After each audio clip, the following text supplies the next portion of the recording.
Impact academy के online platform पर आप सभी का स्वागत है दोस्तों। हमारे कंप्यूटर साइंस का जो कोर्स चल रहा है उसमें अब हम करेंगे एक्सरसाइज, क्योंकि थ्योरी पार्ट हमने कर लिया है। तो उम्मीद करता हूँ आपने थ्योरी की क्लास से देख ली हो। तो अब जो समय है वो हमारा है एक्सरसाइज लगाना, यानी कि आपको एनालाइज करना है कि कैसे एग्जाम में क्वेश्चंस आते हैं, और अब हमें उनको करके भी देखना है। ठीक है, किस तरह के वो क्वेश्चंस पूछे जाते हैं, रिलेटेड जो भी चीज़ें होंगी वो हम डिस्कस करेंगे। तो ये एक्सरसाइज की सीरीज अब आपके आगे कंटिन्यू होने वाली है। ठीक है, तो पहली क्लास है, चलिए शुरू करते हैं। देखिए पहला क्वेश्चन क्या है कि सी डेक कहाँ पर है। ठीक है, पहला क्वेश्चन है कि सी डेक कहाँ पर है। ये इंपॉर्टेंट है हमारे लिए। क्यों? क्योंकि सबसे पहले सी डेक हमारे लिए एक सबसे इम्पोर्टेंट संस्था है, बहुत इम्पोर्टेंट संस्था है, एक महत्वपूर्ण संस्था है अपने देश की, क्योंकि देश के सम्मान बढ़ाने वाली बात है। एकमात्र ऐसी जो बड़ी संस्था है, सरकारी संस्था है, जो भारत के लिए बड़े बड़े सुपर कंप्यूटर तैयार करती है, बहुत अच्छे अच्छे जो दुनिया को टक्कर देने वाले सुपर कंप्यूटर वो तैयार करती है सी डेक। तो यहाँ पे पूछा गया है, क्वेश्चन बिल्कुल आसान है कि सी डेक कहाँ पर है। तो सी डेक वैसे तो अभी कई जगह इसकी ब्रांचें खुल चुकी हैं, लेकिन इस क्वेश्चन के हिसाब से सी डेक अभी कहाँ पे है, पुणे में है। क्योंकि ये क्वेश्चन जो है ये इस हिसाब से है कि सी डेक ने जो है वो एक कंप्यूटर बनाया था, का नाम है परम। एक सुपर कंप्यूटर बनाया हमारा परम। कब बनाया था ये? 1991 में। और इस कंप्यूटर के कारण ही सीडेक को फिर आगे बड़ी संस्था के रूप में दर्जा मिला। ठीक है, तो ये आप ध्यान रखिएगा। सीडेक किस वजह से जानी जाती है कि इसने हमारा जो पहला सुपर कंप्यूटर है देश का वो बनाया, तो उस वजह से इसको जाना जाता है। और ये कहाँ पर है? ये है हमारे कहाँ पर? पुणे में। ये ध्यान रखिएगा। ठीक है, नेक्स्ट आगे। भारत में सुपर कंप्यूटर का प्रथम प्रोटोटाइप कब बना? तो यह भी हमने बात करी है, कब बना पहली बार सुपर कंप्यूटर का प्रोटोटाइप कब बना? 91 में। और ये कहाँ पे बना है? सी डेक पुणे में। डेक में। और आपको एक चीज और ध्यान रखनी है, ये 1991 में तो बना है। ठीक है, साथ में आपको एक चीज और ध्यान रखनी है। तो मैं जो डायरेक्टर थे वो विजय जी थे, विजय भटकर जी। और ये डायरेक्टर थे, इसी वजह से इन्हें क्या बोलते हैं? Father of super computing, father of super computing India. ठीक है, ये ध्यान रखिएगा कि भारत में सुपर कंप्यूटिंग की शुरुआत करने वाले जो शख्स हैं वो है विजय भटकर। इन्हें फादर ऑफ सुपर कंप्यूटिंग क्या बोलते हैं, तो ये ध्यान रखिएगा। लेकिन अगर आपसे पूछा जाए एग्जाम में कि फादर ऑफ सुपर कंप्यूटर कौन है या सुपर कंप्यूटर किसने बनाया पहला, तो वो है सैम्योर क्रे। और उन्होंने क्रे 1 नाम से सुपर कंप्यूटर था, कब? 19। ठीक है भाई, ये ध्यान रखिएगा, बहुत इंपॉर्टेंट है ये बातें। ये सुपर कंप्यूटर के बारे में बातें हो रही थी। ठीक है, तो चलिए नेक्स्ट क्वेश्चन देखते हैं। HEC2M का निर्माण किसने किया? अब सबसे पहले देखिए HEC2M है क्या। अगर भारत की बात करें, भारत में दो कंप्यूटर इंपोर्ट किए गए, यानी कि HEC आपने थ्योरी में पढ़ा होगा, भारत में इंपोर्टेड, बाहर से लाए गए। ठीक है, दो कंप्यूटर हैं, एक है आपका HEM और एक है आपका ठीक है HEC2M। अगर आपसे इसकी फुल फॉर्म पूछे तो बोलते हैं होली रथ इलेक्ट्रॉनिक कंप्यूटर। होली रथ इलेक्ट्रॉनिक कंप्यूटर, होली रथ इलेक्ट्रॉनिक कंप्यूटर। तो HEC का निर्माण किसने किया? अब नाम से आपको क्या लग रहा होगा? यहाँ पे नाम से आपको लग रहा होगा कि होली रथ, अगर फुल फॉर्म आपको पता है तो आपको क्या लग रहा होगा कि बनाने वाला भी कौन है? होली रथ। नहीं, बनाने वाला कौन है? AD। बनाने वाला कौन है? AD booth. याद रखिएगा, इनमें कोई ट्रिक्स वगैरह देखो स्पेशल नहीं होती है, ये नाम है कुछ, और कुछ ही चुनिंदा नाम है, इतने भी नाम नहीं है, आपको याद रखने पड़ेंगे। ठीक है, AD बूथ इन्होंने बनाया था HEC2M, जिसे भारत में इंपोर्ट किया गया। और कब इंपोर्ट किया गया था ये? 19। कब इंपोर्ट किया गया? 1956 में। फिर 1959 के आसपास लेके आए हम यूराल को, के आसपास यूराल को। और अगर दोनों की बात करें, इन दोनों को लगाया कहाँ पे गया, तो ISI कोलकाता। ये आप ध्यान रखें, कहाँ पे लगाया गया, ISI Kolkata, Indian statistical institute Kolkata. बहुत इंपॉर्टेंट है ये, इंडियन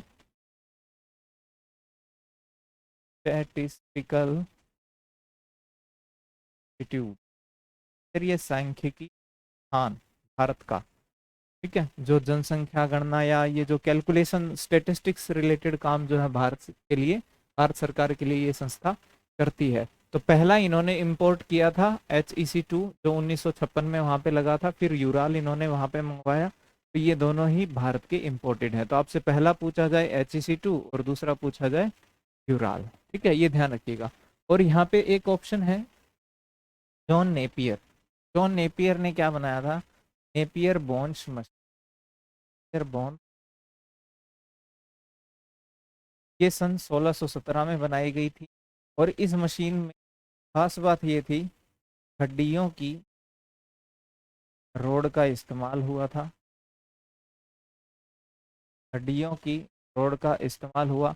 और दूसरी खास बात ये थी कि नेफियर, जॉन नेफियर ने ही किसकी खोज की थी, लोगरिथम खोज भी। ये इंपॉर्टेंट बात है जो आपको इनके बारे में ध्यान रखनी है, ठीक है। तो ये HEC2 के बारे में है। अगर इसकी स्टोरेज आपसे पूछ लें तो 1024, अगर कैपेसिटी इसकी पूछ 10 1024, या फिर ऑप्शन में अगर ये ना हुआ तो 1K मिले, 1K, ये है ये अप्रोक्स 1000। तो ये उस समय उस कैपेसिटी, ठीक है। चलिए नेक्स्ट क्वेश्चन देखते हैं। भारत में आयातित दूसरे कंप्यूटर का नाम क्या था। ये अभी अभी हमने बात कर ली, तो इसका तो आंसर हमारा क्या हो गया, सीधा सीधा यूराल। कि भारत में आयातित दूसरा कंप्यूटर कौन सा है, यूराल। कहाँ पे लगाया गया, ये भी अभी अभी हमने बात करी, कहाँ पे लगाया गया, ISI कोलकाता, IS कोलकाता, ठीक है। चलिए नेक्स्ट, TIFRAC किसका संक्षिप्त, यानी यहाँ पे फुल फॉर्म पूछी गई है TIFRAC की। तो TIFRAC देखो होता क्या है, पहले इसके बारे में थोड़ा सा बता देता हूँ। ये भारत में पहला, बोल सकते हैं भारत का पहला स्वदेशी निर्मित, स्वदेशी अपने भारत में निर्मित, ठीक है, भारत में निर्मित पहला कंप्यूटर है, जो जिसका निर्माण तो 1952 के आसपास शुरू हो गया था। पायलट प्रोजेक्ट के तहत ये तैयार कब हो गया था, 1956 में। और पूरी तरह से काम में कब लिया गया, 1960 में। और उसी समय इसका नामकरण भी कर दिया गया TRA। और ये नाम कैसे रखा गया, देखो इसकी फुल फॉर्म की बात करें तो ये है Tata institute, Tata institute of fundamental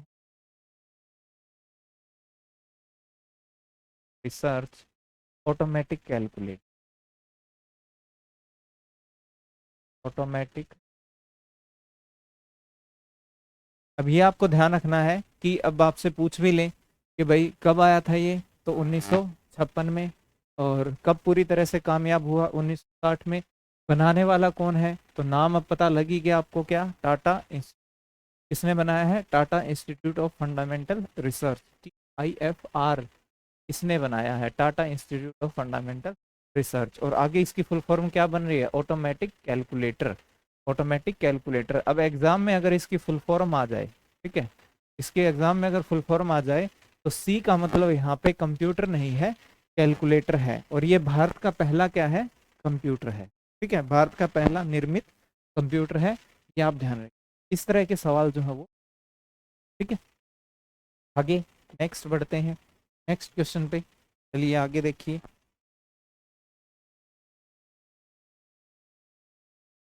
Bharat का पहला सुपर कंप्यूटर है। ठीक है, तो इसके बारे में तो अभी हम बात कर चुके हैं। आप बता सकते हो कि भारत का पहला सुपर कंप्यूटर कौन सा है? परम। भारत का पहला सुपर कंप्यूटर कौन सा है? परम। और इसमें भी अगर पूरा डिटेल में अगर नाम पूछे तो परम, परम 8000 कब बनाया गया? 1991। किसने बनाया? सीडैक ने। हम फिर से रिवाइज कर लेते हैं। सीडैक ने। सीडैक कहाँ पे है? पुणे में। और सीडैक की फुल फॉर्म क्या है? Centre for development of advanced, ठीक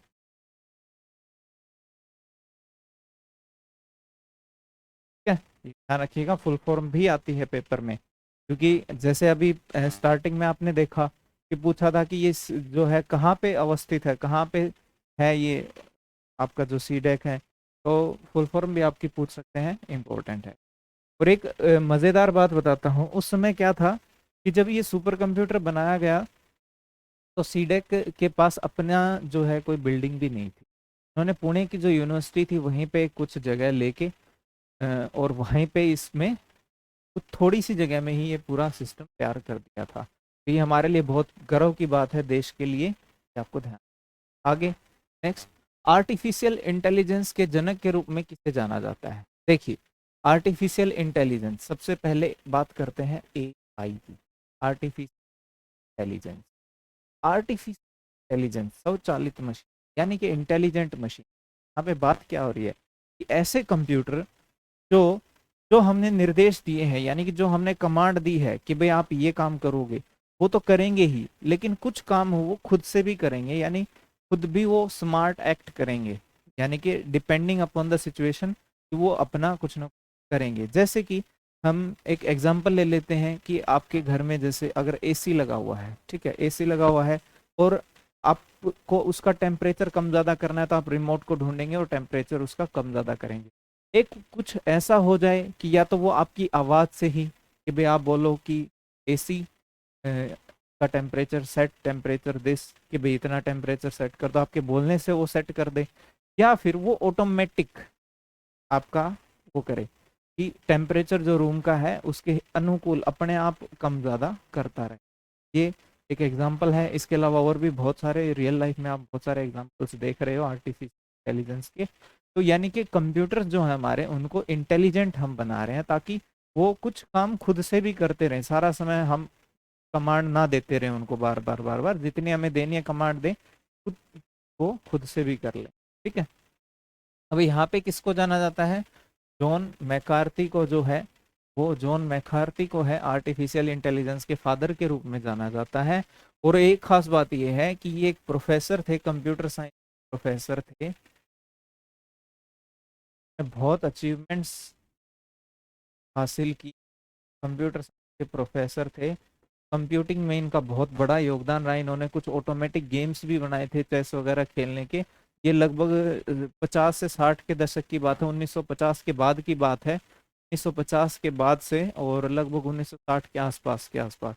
तो इन्होंने बहुत काम किया है इन चीज़ों के ऊपर, और इन्हीं के काम की वजह से देखो अभी हम बात कर रहे हैं कि हमारी जो 5वीं पीढ़ी है वो आर्टिफिशियल इंटेलिजेंस की रहने वाली है। लेकिन इन्होंने तो लगभग 1960 के आसपास ये सारा काम कर दिया था। इन्होंने देखो कितने समय पहले ये सारा काम कर दिया था, तो कितने महान वैज्ञानिक ये महान साइंस प्रोफेसर रहे हैं कंप्यूटर साइंस के। तो आप इससे अंदाजा लगा सकते हो। तो आपको बिल्कुल भी नहीं भूलना इनको, जो थी फादर ऑफ आर्टिफिशियल इंटेलिजेंस। और किस दौरान आया था? तो ये लगभग 1956 से लेके 1960 के आसपास, लगभग इन दिनों में इन्होंने, क्योंकि एक काम नहीं किया, अगर एक काम किया होता हम एक स्पेसिफिक तारीख रख लेते इस, बहुत सारे काम, कई जगह काम कर रहे थे, पढ़ा भी रहे थे, साथ के साथ रिसर्च भी कर रहे थे और मल्टीपल रिसर्च कर रहे थे। ठीक है, तो ये ध्यान रखिएगा। आगे नेक्स्ट बढ़ते हैं। अबेकस किस देश में बना? अबेकस के बारे में पूछते हैं कि दुनिया का पहला जो है कैलकुलेटिंग डिवाइस है ये, यानी कि एग्जाम में अगर आपका आए, दुनिया पहली कैलकुलेटिंग डिवाइस कौन सी है? ठीक है, तो दुनिया की जो पहली कैलकुलेटिंग या गणना डिवाइस, गणना करने वाली डिवाइस, कैलकुलेटिंग यानी कि गणना करने वाली डिवाइस, वो कौन सी है आपकी? अबेकस। और किस देश में बनी है ये? वैसे दावा तो और देशों ने भी किया था, जापान ने भी किया था, लेकिन अभी तक जो माना जा रहा है कि ज्यादा सही बात जो मानी जा रही है वो चाइना की मानी जा रही है, कि चाइना में ही यानी कि चीन देश में ही इसका विकास हुआ है अबेकस का। और माना यह जाता है कि अबेकस लगभग आज से 3000 ईस्वी पूर्व जो है ये बना है, लगभग 3000 पूर्व इसका निर्माण हुआ है। ठीक है, ये माना जा रहा है, एक अवधारणा है ये, वैसे एग्जैक्ट तारीख नहीं है। ठीक है, और पहली कैलकुलेटिंग डिवाइस है ये। अगर आपसे पूछ लिया जाए कि पहली कैलकुलेटिंग डिवाइस कौन सी है या मैकेनिकल डिवाइस कौन सी है, कैलकुलेटिंग डिवाइस कौन सी है, और ऑप्शन में अगर आपको अबेकस ना मिले तो फिर आपको पास्कल लाइन जरूर,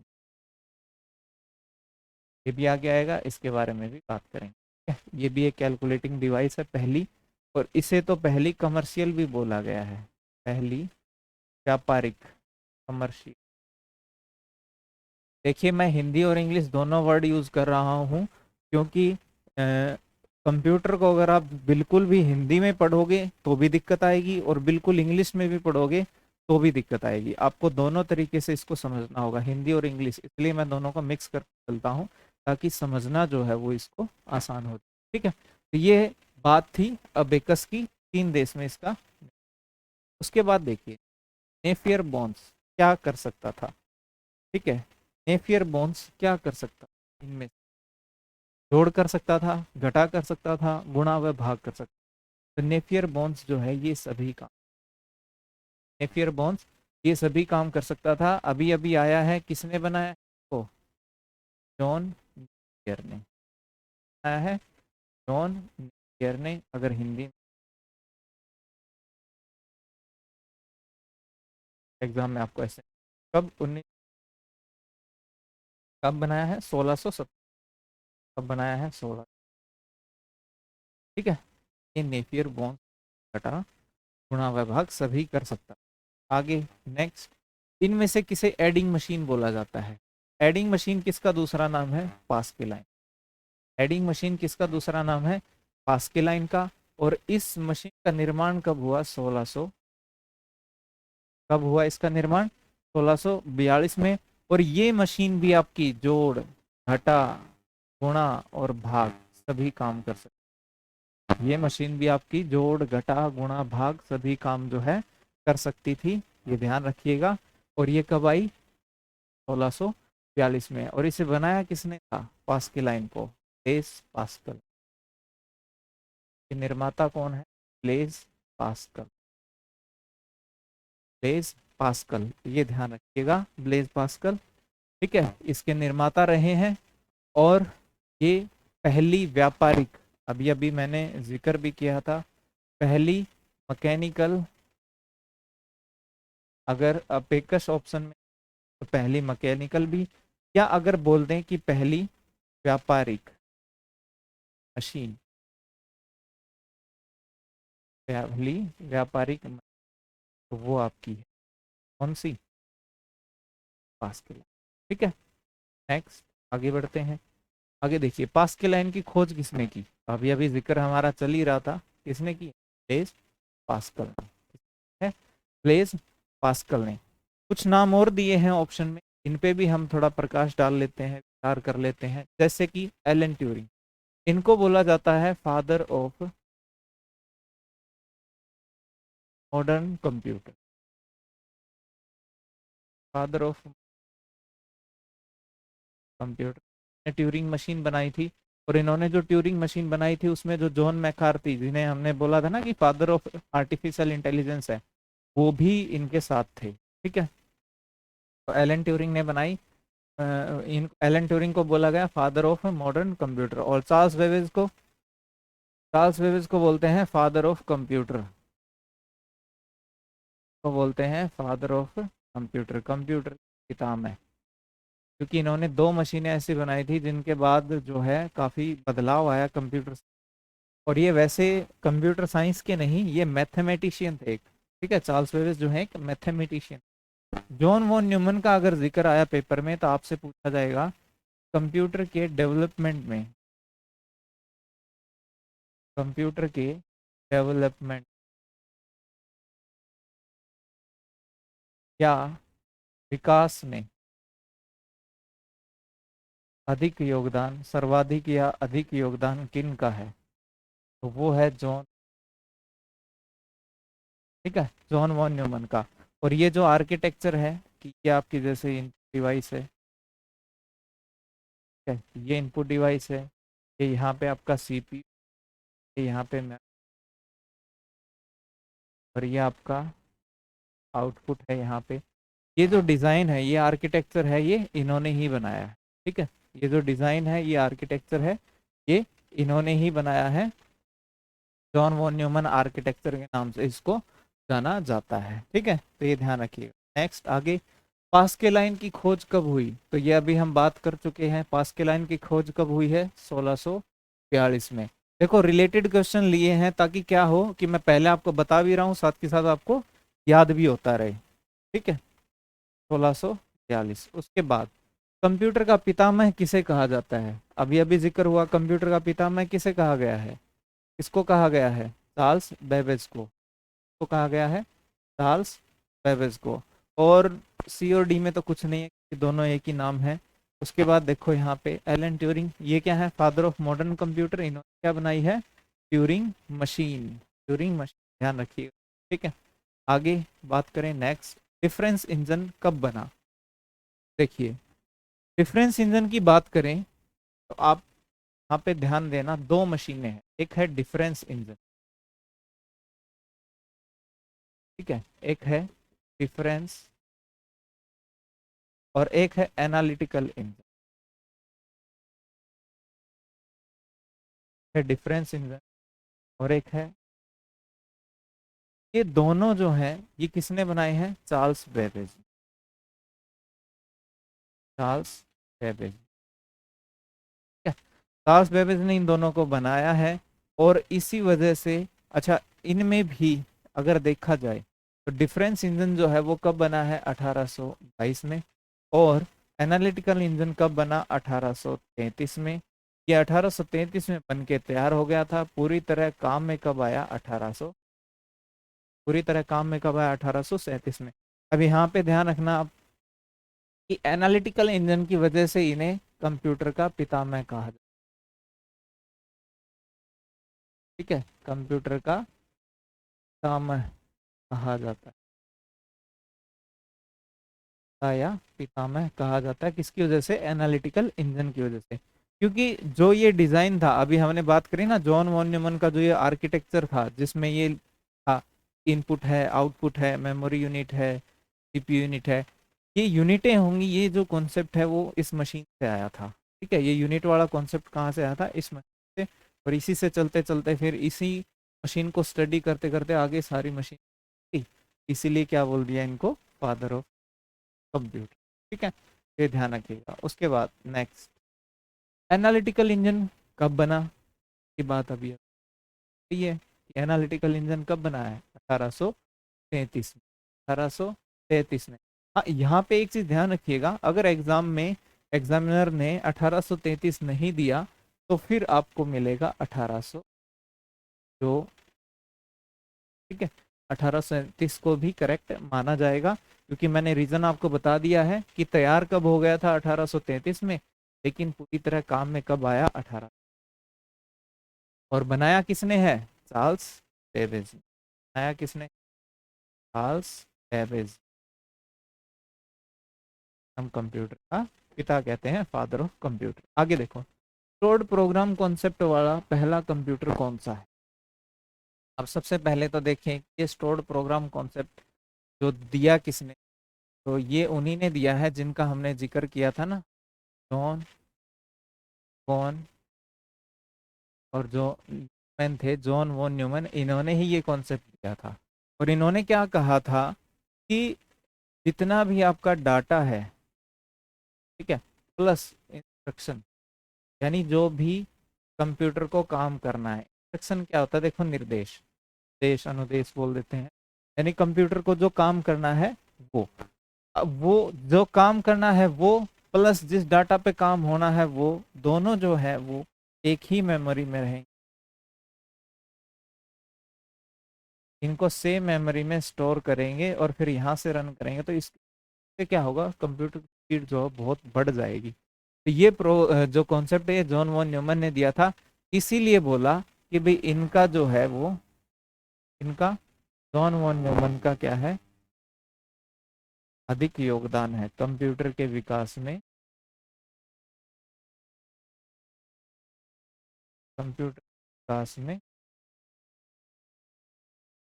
अधिक, ठीक है। इसी वजह से बोला गया कि भाई कंप्यूटर के विकास में इनका सबसे योगदान है।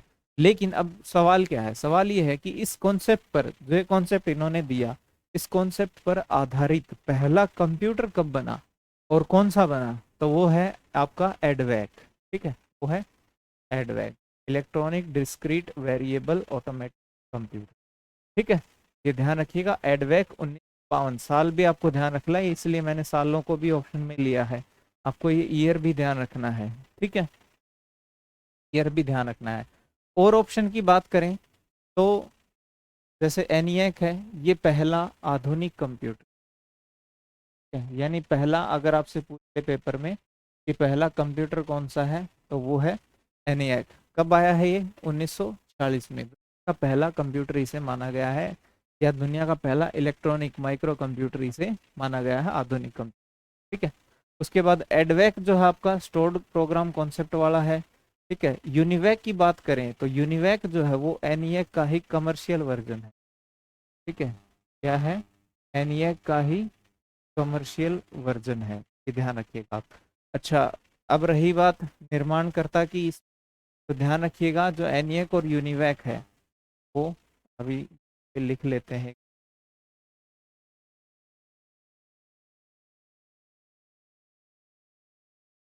कि जो निर्माण करता है एनिएक, क्योंकि ये एक एग्जाम में आ चुका है, बहुत इंपॉर्टेंट है, एनिएक और यूनिवैक, इन दोनों के जो निर्माण करता है वो है जॉन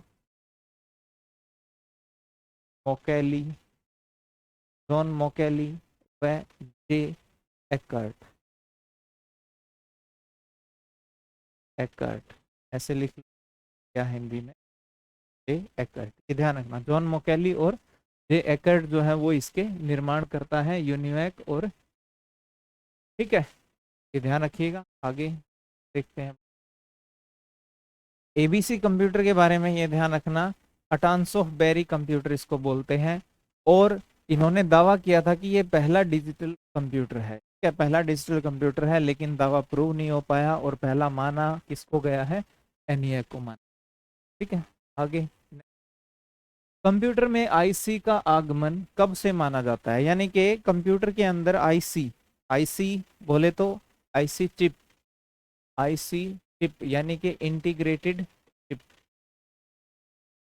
इंटीग्रेटेड चिप, या इनको बोल देते हैं इंटीग्रेटेड सर्किट्स, इसकी शुरुआत कब होती है, क्या इसकी शुरुआत कब मानी जाती है, 1971 से, 71 में आईसी वाला जो है पहला माइक्रो प्रोसेसर बना था, आईसी वाला माइक्रो प्रोसेसर बनाया गया, और वो किसने बनाया, इंटेल ने, इंटेल कॉरपोरेशन, चीन देश में बनाया, पर ये जो कंपनी थी की थी, कंपनी जो है वो अमेरिकन थी, ठीक है, बनाया किस देश में गया था, इंटेल कॉरपोरेशन द्वारा पहला आईसी चिप आधारित माइक्रो प्रोसेसर, या जिसको क्या बोलते हैं माइक्रो चिप, या क्या बोलते हैं सीपीयू। आपका आईसी वाला सीपीयू कब आया है, 1971 में। लेकिन अगर आईसी की बात करें, ये भी पूछ लिया जाता है कि इसकी खोज कब हुई थी, इसकी खोज हुई थी 1958 में, किस, जे.एस. किल्बी ने, ये हम हमारी थ्योरी में पढ़ चुके हैं, अगर आपने ध्यान से थ्योरी पढ़ा है तो, ठीक है, अगर आपने थ्योरी को ध्यान से पढ़ा है तो इन सभी बातों का जो है वो जिक्र हो चुका है। तो फिर भी अगर आपको कहीं लगता है कि आप कुछ मिस आउट कर गए हैं, तो आप थ्योरी को ज़रूर पढ़िए, दोबारा से अच्छे से उन वीडियोस को बार बार देखिए, ताकि आपको याद हो। ठीक है, ये एक्सरसाइज आपकी प्रैक्टिस के लिए है, एक प्रैक्टिस सेट की तरह है ये, कि भाई जो आपने पढ़ा है क्या उससे सवाल कैसे पूछे जाएंगे, इससे आपको आइडिया रहेगा। ठीक है, ये हो गया। आईसी की खोज कब हुई है? 1958 में जेएस किल्बी जी ने की है। और कंप्यूटर की लाइन में इसका उपयोग 1971 में हुआ। और उपयोग भी कैसे हुआ कि सीपीयू बनाया गया पहला आईसी आधारित इंटेल कॉरपोरेशन द्वारा चीन में। और खास बात, हाँ, अगर पीढ़ी भी पूछे तो 1971 में कंप्यूटर थर्ड जनरेशन स्टार्ट हो चुकी है। तो कंप्यूटर की अगर पीढ़ियों की भी बात करें तो 5 पीढ़ियां हैं। पहली जनरेशन में वैक्यूम ट्यूब का यूज होता था, दूसरी जनरेशन में ट्रांजिस्टर का यूज होता था, तीसरी जनरेशन में जो है आईसी चिप का यूज होना शुरू हुआ है। ठीक है, तो तीसरी पीढ़ी आप जरूर याद रखिएगा, भूलना मत। यहाँ पे पीढ़ियों की भी बात कर सकते हैं। ठीक है, ओके नेक्स्ट। जिसने किसने पहला इलेक्ट्रॉनिक कंप्यूटर बनाया? देखो अभी ये एग्जाम में आ भी गया, देखो ऐसा क्वेश्चन आता है। तो अभी हम इसका जिक्र कर ही रहे थे, एनिएक जो हमारा पहला आधुनिक कंप्यूटर है जो कि 1940 में बना है, इसे किसने बनाया है? प्रेस्पर एकर्ट और मोकेली ने। प्रेस्पर एकर्ट और मोकेली ने, जे प्रेस्पर एकर्ट इनका पूरा नाम है, ये ध्यान रखिएगा, जे प्रेस्पर एकर्ट। और ये है जॉन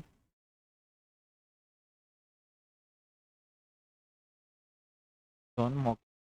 ठीक है, तो ये इसके निर्माण करता है, आप ध्यान। और इसे क्या बोला जाता है? दुनिया का पहला कंप्यूटर। पहला कंप्यूटर, और पहला कंप्यूटर बोलेंगे तो यहाँ सुपर कंप्यूटर, मेन फ्रेम ऐसा कुछ, पहला माइक्रो कंप्यूटर की बात हो रही है। कि साइज और आकार के हिसाब से अगर देखा जाए तो हमारे 4 प्रकार के कंप्यूटर हैं। पहला है सुपर कंप्यूटर, दूसरा है मेन फ्रेम, तीसरा है मिनी और चौथा है माइक्रो। तो ये पहला माइक्रो कंप्यूटर है, ये नाम आप ध्यान रखिएगा। आगे नेक्स्ट बात करें तो कंप्यूटर प्रोसेसर में इनमें से कौन से भाग होते हैं? तो थ्योरी में हमने पढ़ा था कंप्यूटर में इनमें कौन से भाग होते हैं। तो थ्योरी में जब हमने इसको पढ़ा था तो हमने ये पढ़ा कि भाई जो हमारा सीपीयू होता है उसके 2 इंपॉर्टेंट पार्ट होते हैं, एक होता है सी, एक होता है सीयू और एक होता है एलयू। जिसमें सीयू का काम होता है पूरा कंट्रोलिंग का, पूरे कंप्यूटर की कंट्रोलिंग का, यानी कंप्यूटर के कंपोनेंट्स जो भी हैं, पार्ट्स जो हैं, के बीच में पूरा कोऑर्डिनेशन बनाना है, तालमेल बनाना है, तो कंट्रोल करना है, वो सारा काम इसका रहेगा। और एएलयू यूनिट, इसका काम क्या रहेगा? जितने भी आपके अर्थमेटिक हैं, प्लस माइनस मल्टीप्लाई डिवाइड, और जितने भी आपके लॉजिकल काम है, जैसे कि कंपेरिजन, तुलना वगैरह करनी है, कॉम्प्लीमेंट करना है, नेगेशन करना, ये सारे काम। वैसे सीपीयू की एक और भी पार्ट होता है, मैं ध्यान रखिएगा, सीपीयू का एक और पार्ट भी होता है मेमोरी, पर ये नहीं, प्रमुख मेमोरी और इस तरह की बात नहीं करना वहाँ पे आप। मेमोरी वो इसकी इनबिल्ट होती हैं, जिसे हम 2 तरीके से बोलते हैं, 2 तरह की होती है, एक होती है रजिस्टर और दूसरी कैशे। तो आपसे एग्जाम में पूछ लिया जाए कि सीपीयू की इनबिल्ट मेमोरी कौन सी होती है, तो सीपीयू के अंदर इनबिल्ट होती है रजिस्टर और कैशे। तो सीपीयू के वैसे 3 पार्ट हैं, सीयू, एलयू और इसकी स्टोरेज मेमोरी। लेकिन ये वो मेमोरी आप उसके साथ इसको मिक्स मत कर देना। जैसे कि अगर सीधा सीधा आपसे पूछे कंप्यूटर की मेमोरी कितने प्रकार की है, तो 2 प्रकार की है, प्राइमरी और सेकेंडरी। और प्राइमरी कौन सी होती है? रैम और रोम। तो वहां पे आप इसको मैशअप मत कर देना, मिक्सअप मत कर, ये ध्यान रखना, ये सीपीयू की बात हो रही है। चलिए आगे नेक्स्ट। इनमें से कौन सा सीपीयू का भाग है? तो भाई अभी हमने बात करी कीबोर्ड है, वो तो एक इनपुट डिवाइस है, ये तो क्या है? एक इनपुट डिवाइस है। और एग्जाम में अगर इसके बारे में पूछा भी गया, ये तो क्या है? एक इनपुट डिवाइस है। और एग्जाम में इसके बारे में पूछा गया तो आपसे पूछा जाए टेक्स्ट इनपुट करने के लिए, टेक्स्ट व सिंबल, ठीक है, टेक्स्ट व सिंबल इनपुट करने के लिए किसका यूज करेंगे? कीबोर्ड का। प्रिंटर आपकी क्या है? एक आउटपुट डिवाइस है। ये क्या है? एक आउटपुट डिवाइस है, जिसका काम क्या है? सॉफ्ट कॉपी से हार्ड कॉपी, कॉपी से हार्ड कॉपी में बदलना, यानी प्रिंटेड डॉक्यूमेंट फॉर्म में यानी हमारे हाथ में डॉक्यूमेंट पकड़ा देगा, वही जो भी हमने तैयार किया है प्रिंट करके। टेप जो है वो एक स्टोरेज है, मेमोरी इट है, मेमोरी का पार्ट है, एक स्टोरेज है मैग्नेटिक टेप। और ये कैसी स्टोरेज होती है? सीक्वेंस। ये हमने थ्योरी में बहुत अच्छे से पढ़ा है, अगर फिर भी आपको कुछ नया लग रहा है तो आप पीछे जाइए और थ्योरी को पढ़िएगा बहुत अच्छे से। वहाँ पे सारी मेमोरीज के बारे में बहुत अच्छे से इनपुट आउटपुट सब एक्सप्लेन किया गया है, ठीक है। तो यहाँ पे ऑप्शन बचा हमारा क्या? ALU। ये अभी हमने बात करी है, CPU का मेन भाग है, ठीक है। आगे देखो नेक्स्ट, EDP क्या होता है? EDP क्या है? फुल फॉर्म पूछिए, इलेक्ट्रॉनिक डेटा प्रोसेसिंग। ये होता है electronic data processing, EDP, electronic data processing. यानी जो हमारी इलेक्ट्रॉनिक मशीन की सहायता से डाटा की प्रोसेसिंग करना, उसमें संशोधन करना, ठीक है। जैसे कि फॉर एग्जांपल ये PPT ही है आपके लिए, ये किससे बनाई गई है? किसी ना किसी इलेक्ट्रॉनिक इक्विपमेंट यानी कि कंप्यूटर से बनाई गई है। ये PPT आपके लिए क्वेश्चंस को टाइप किया गया, फिर उनके लिए ये PPT तैयार की गई है। ये भी क्या है? एक प्रोसेसिंग है, ठीक है।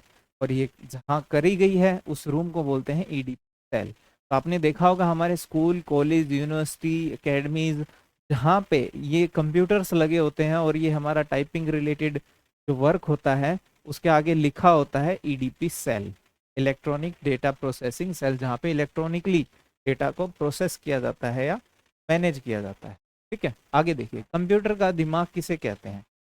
तो कंप्यूटर का दिमाग किसे कहते हैं? CPU। CPU कंप्यूटर के दिमाग के रूप में जाना जाता है। मॉनिटर एक आउटपुट डिवाइस है, से हम वीडियो यानी विजुअल डिस्प्ले यूनिट की कैटेगरी में रखते हैं, जहाँ पे हमें डिस्प्ले दिखाई देती है। और मोडेम मॉड्यूलेशन व डिमॉड्यूलेशन का काम है। अच्छा, आंसर तो आपका ये है, कहीं आप इस पे टिक्स हो आंसर, इसको हटा ही देते हैं। मोडेम क्या होता है? मॉड्यूलेशन व डीमॉड्यूलेशन, इसका काम होता है एनालॉग से डिजिटल और डिजिटल से एनालॉग में बदलना। ये आपकी खास बात ये है कि ये आपकी इनपुट और आउटपुट दोनों प्रकार की ये ध्यान रखना, इनपुट व आउटपुट दोनों प्रकार की डिवाइस है। अच्छा, फिर बात आती है सॉफ्टवेयर की। भाई सॉफ्टवेयर क्या होता है? तो देखो, सबसे पहले हमने दी एक इंस्ट्रक्शन, हमें कंप्यूटर से कोई काम करना है, हमने दी एक कंप्यूटर से कोई काम लेना है, वो एक होगी। अब हमने बहुत सारी इंस्ट्रक्शन दी, तो बहुत सारी इंस्ट्रक्शन से हमारा क्या बन गया? कंप्यूटर प्रोग्राम, ठीक है। यानी एक प्रोग्राम में बहुत सारी क्या है? इंस्ट्रक्शंस। अब बहुत सारे प्रोग्राम्स को मिला के हमारा क्या बना? और सॉफ्टवेयर को कंप्यूटर की क्या कहते हैं? आत्मा। यानी जो होती तो है पर हम उसको छू नहीं सकते, हम उसको छू नहीं सकते। तो कंप्यूटर दो ही चीज़ों से बना होता है, हार्डवेयर या सॉफ्टवेयर से। और हार्डवेयर वो सारे पार्ट हैं जिनको हम छू सकते हैं, फिजिकली टच कर सकते हैं।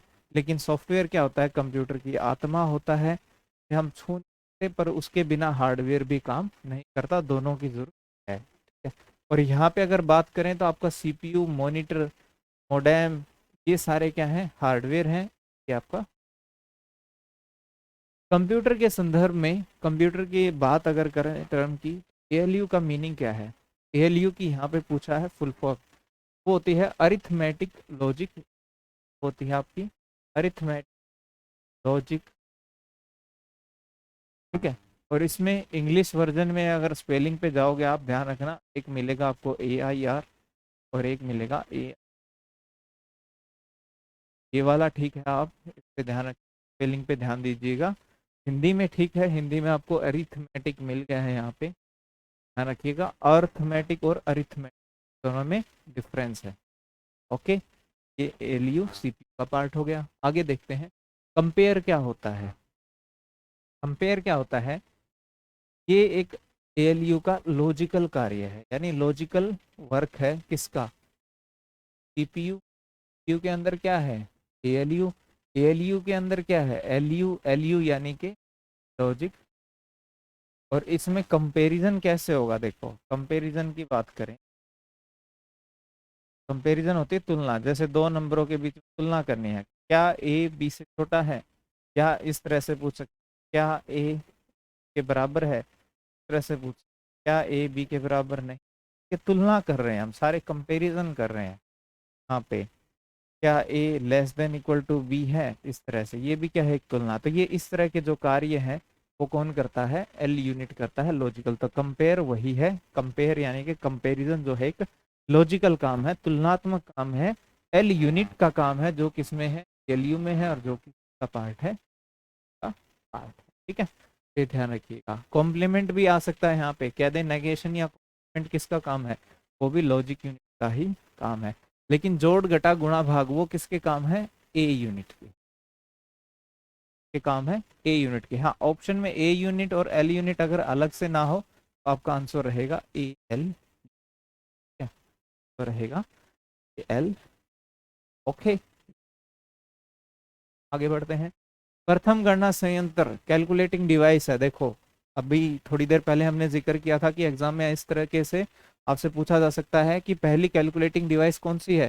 तो यहाँ पे ऑप्शन में दिया हुआ है अबेकस, तो आपका आंसर रहेगा अबेकस। अगर अबेकस ना रहा होता ऑप्शन में तो हमारा जवाब क्या रहा होता, हमारा जवाब रहा होता पास के लाइन। फिर आपको ऑप्शन में था पास के लाइन। ठीक है, ये ध्यान रखें। आगे नेक्स्ट, भारत में निर्मित प्रथम कंप्यूटर क्या क्या नाम है, यानी भारत में बना पहला कंप्यूटर का नाम क्या है। तो मैंने आपको क्या बताया, भारत में निर्मित पहला कंप्यूटर मैंने आपको बताया TIFRAC, जो कि 1956 में पायलट प्रोजेक्ट तैयार हुआ और 1960 में वर्किंग में आया। लेकिन यहाँ पे तो उसका जिक्र ही नहीं है, और कहा है कि भारत का पहला कंप्यूटर क्या है। तो अगर TIFRAC का जिक्र ना हो तो हमारा जो पहला कंप्यूटर है वो कौन सा है, सिद्धार्थ। और इसको बोला जाएगा कि ये कब आया था, हमारा 1986 में। और इसे पहली दफा कहाँ पे लगाया गया, पोस्ट ऑफिस बेंगलोर में। ये पहली बार इसको इंस्टॉल कहाँ पे किया गया, ऑफिस।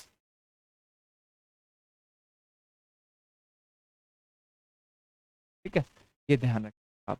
अगर दोनों ऑप्शन में आते हैं तो आप डेट वाइज जा सकते हो, तो भी आपका पहला क्या रहेगा, TIFRAC। पर अगर ये ऑप्शन में ही नहीं है तो हमारा क्या रहेगा, सिद्धार्थ। हाँ, अगर निर्माण की बात करें तो इसको तो किसने बनाया है, Tata institute of fundamental research ने बनाया है। पर सिद्धार्थ तो किसने बनाया है, तो ECI ने, electronic corporation of electronic corporation से भी भारत का पहला है माना जाता है। कंप्यूटर है, सुपर नहीं, कंप्यूटर। आगे नेक्स्ट, क्रे क्या है, क्रे एक सुपर कंप्यूटर है। ठीक है, क्रे एक सुपर कंप्यूटर है जिसका पूरा नाम तो है क्रे 1। ठीक है, और ये कब बना है, ये 1970 में बनाया गया। इसके द्वारा बनाया गया, सैम क्रे द्वारा, सैम में, और क्रे ने इसके को बनाया, और क्रे ने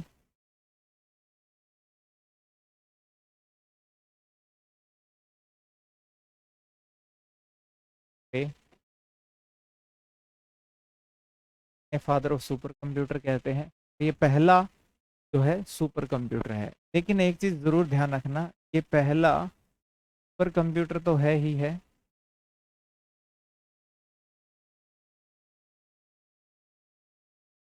ठीक है, साथ के साथ पहला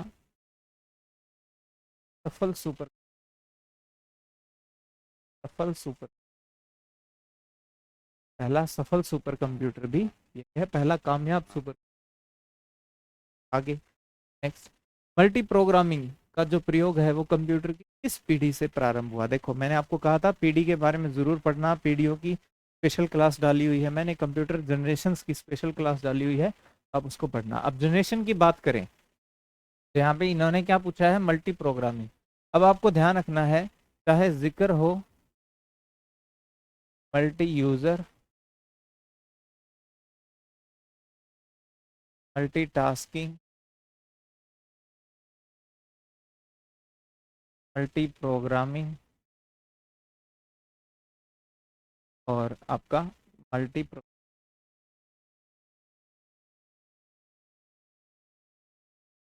ये मल्टी वाले जितने भी आ जाएं सब के सब तीसरी पीढ़ी। ठीक है, और हाई लेवल लैंग्वेज कंप्यूटर के अंदर हाई लेवल इंग्लिश के समान language, high level programming language का उपयोग भी तीसरी पीढ़ी से ही शुरू हुआ है। और फोर्ट्रान जो है उसको पहली हाई लेवल प्रोग्रामिंग लैंग्वेज या वैज्ञानिक भाषा है, फॉर्मूला ट्रांसलेशन 7 में आई थी। ठीक है, तो तीसरी पीढ़ी से शुरुआत मानी जाती है इन सभी चीज़ों की, आप ध्यान रखिएगा। ओके, विश्व का सबसे पहला सुपर कंप्यूटर कब बना, तो यह भी हम बात कर चुके हैं 1971।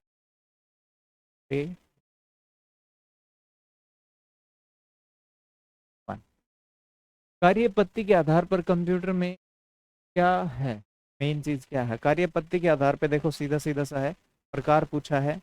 प्रकार की बात करें तो आपका एनालॉग भी होता है और डिजिटल भी होता है, तो आपका आंसर क्या रहेगा, एक है तो दोनों, ए व बी दोनों आपका, दोनों। ओके, ये आप ध्यान रखिएगा, कार्य पत्ती के आधार पर वर्किंग के हिसाब से। एनालॉग वो सारे कंप्यूटर होते हैं जो फिजिकल क्वांटिटीज लोग सिग्नल पर काम करते हैं, यानी बार बार लगातार बदलती राशियों पर, पेपर में ऐसे लिखा मिलेगा, लगातार बदलती राशियों, ठीक है, वो काम करता है एनालॉग। और एनालॉग कुछ ऐसे भी देखोगे तो आप ऐसे लगातार बदल रही हैं, लेकिन डिजिटल कैसा होता है, ऐसा तो बार बार बदलता नहीं है, यानी कि बदलेगा भी तो कितना, 0 1 0 1 में ही बदलेगा, इसके अलावा कुछ, या तो 1 होगा या 0।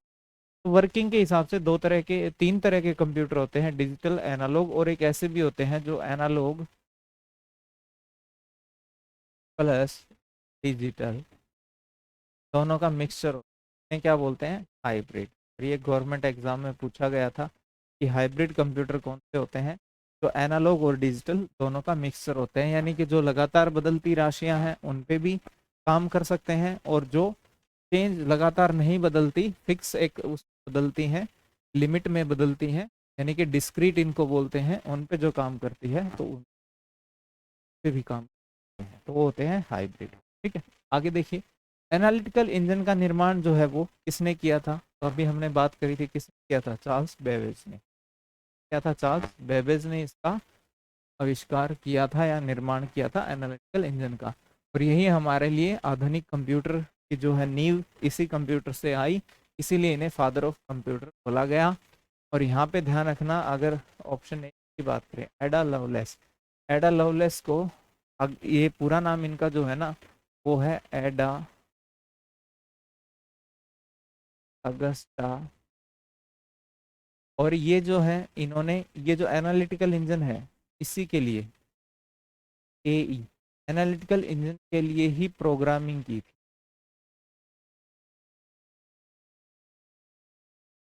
इसी वजह से इन्हें क्या बोलते हैं, फर्स्ट कंप्यूटर प्रोग्रामर कहा जाता है। इनको क्या बोला जाता है, फर्स्ट कंप्यूटर प्रोग्रामर बोला जाता है, अगस्टा एडा को, या आप ध्यान। आगे, प्रथम पीढ़ी के कंप्यूटर में मुख्य इलेक्ट्रॉनिक घटक क्या रहा है, तो इसमें क्या है, वैक्यूम, वैक्यूम, फर्स्ट में क्या रहा है, वैक्यूम, ये ध्यान रखिएगा। जनरेशन फर्स्ट की बात करें तो वैक्यूम ट्यूब, सेकंड की बात करें ट्रांजिस्टर, थर्ड की बात करें तो आईसी, फोर्थ की बात करें तो एलएसआई और आई, और फिफ्थ की बात करें, पांचवी की बात करें तो ये इलेक्ट्रॉनिक घटक रहे हैं। इन सभी में क्योंकि हिसाब से आप ये चार्ट जो है ध्यान रखना। ठीक है, आगे नेक्स्ट, सर्वप्रथम आधुनिक कंप्यूटर की खोज कब हुई, आधुनिक की बात आ गई भाई, पहला जो हमारा कंप्यूटर है वो कब आया है, 1940 में, क्या है, एनिएक, जिसे जॉन मोकेली व जे एकर्ट ने बनाया है। Electronic numeric integrator and computer कब तैयार हुआ है, 1940 में। Okay, next, integrated chip IC पर किसकी परत होती है, इस पर सिलिकॉन की परत होती है, यानी भी हमारी आईसी चिप परत किसकी होती है, सिलिकॉन की होती है। कौन सा डिवाइस उपकरण हाथ में पकड़कर ऑपरेटिंग प्रणाली का इस्तेमाल है हैंड हेल्ड, यानी कि हाथों में जिसको आराम से हम पकड़ सकते हैं, तो वो होता है हमारा PD, personal digital assistant. Full form ध्यान रखिएगा, पर्सनल डिजिटल, ये हमारा हैंड हेल्ड में आता है, जिसको हम आसानी से, ओके। कंप्यूटर में आईबीएम का पूरा नाम क्या है? कंप्यूटर में आईबीएम का पूरा नाम क्या है? तो इंटरनेशनल बिजनेस, इंटरनेशनल। और देखो, इसके बारे में एक चीज और ध्यान रखना है आपको, बहुत इंपॉर्टेंट है, यहाँ तो सिर्फ फुल फॉर्म है, ठीक है। अगर बात करें 1890 की, 1890 में जो है एक टेबलेटिंग को हर्मल होरेरथ ने बनाया था, और इसका उपयोग किया गया था किसके लिए? यूएस का जो डाटा है उसको पंच करने के, डाटा को पंच करने, या आप बोल सकते हो जनगणना, जनगणना के लिए इसका यूज किया गया। और बाद में यही मशीन क्या बन गई? टेबुलेटिंग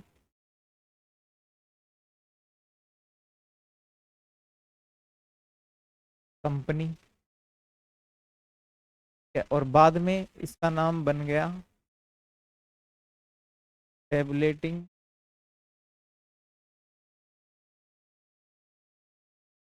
रिकॉर्डिंग कंपनी, तो 11 के आसपास।